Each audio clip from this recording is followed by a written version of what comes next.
So let's go ahead and prove the law of sines today. Okay, let's go ahead and sketch in any triangle here. No special triangle required. Okay, so let's get that set in there nicely. Okay, and what the law of sines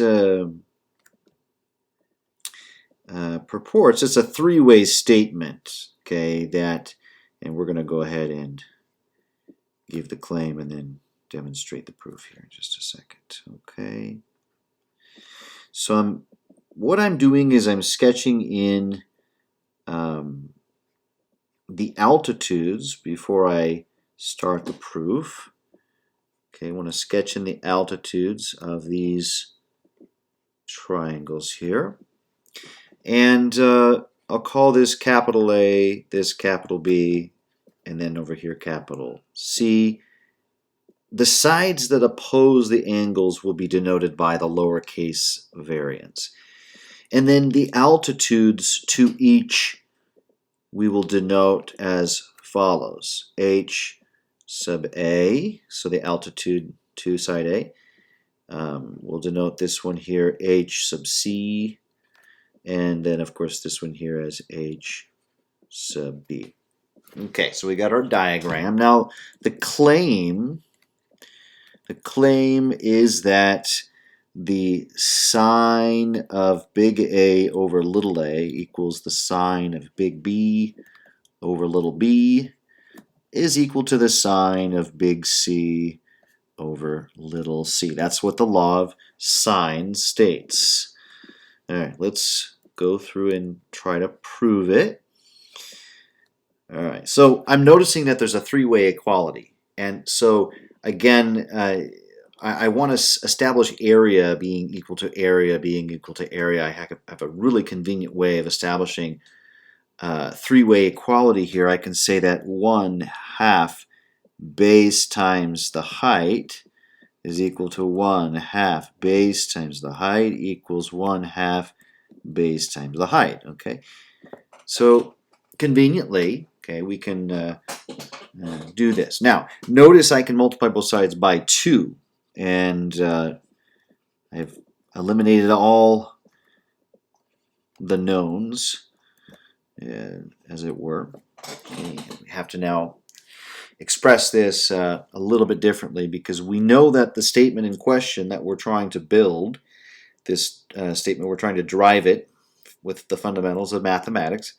We can see that there's an ABC in the respective denominators, and there are no HA, HB, HC values. Okay, why don't we start by dividing everything through by ABC?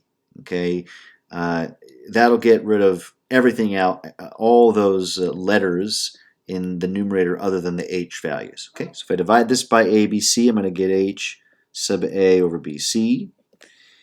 Okay, if I divide this by ABC, I'm going to get H sub B over AC.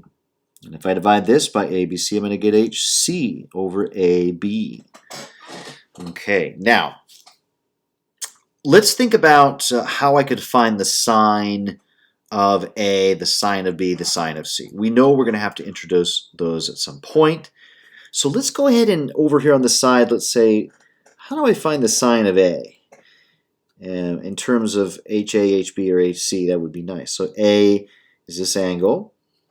So we can think about the sine of A as opposite over hypotenuse. Okay, again, this is a right angle here. So the sine of A would be opposite, which is HC, over a hypotenuse, which is B. Okay, likewise, I can think about the sine of B as, okay, I can think of that as opposite over hypotenuse, and that's HA over C. Okay, and so obviously the sine of big C, I can think about that as HB, okay, over HB over A. Okay, again, opposite over hypotenuse, HB over A. Now, notice that I can conveniently separate this as 1 over b times HA over C. Okay, and I can think about this as the HB as being over A, and so I could pull out the C. So I have 1 over C times HB over A. Okay, and then I'd have a 1 over A times, of course, HC over B. All right, so now we're going to just replace HA over C with sine B. Okay, so we got 1 over B times sine of B. We've got 1 over C times, again, taking HB over A and replacing it with sine of C. Okay, good, and then 1 over A, and then taking HC over B and replacing it with sine of A. Okay, and we're done. I'll just go ahead and put this into a little more similar form. Okay, so good, there we go. There's a proof of the law of sines. I'm going to go ahead and also post a proof momentarily of the law of cosines, and then of course the law of tangents, and then we'll get into some of those harder proofs thereafter. Heron's formula, Brahmagupta's formula, Ptolemy's theorem, Stewart's theorem. So those are all going to be coming in upcoming videos. I really do appreciate you taking the time to watch these math videos. I hope you are enjoying them. Again, always I appreciate your comments. Please leave me feedback. Let me know what videos you'd like to see, and we will produce those. We can prove anything as high as you want to go, and that's what I intend to do. It's going to take quite a few years to do that, and it's just me here, but we're going to go ahead and post as many proofs as we can in the time that is available here. Have a great day. Again, thanks for watching.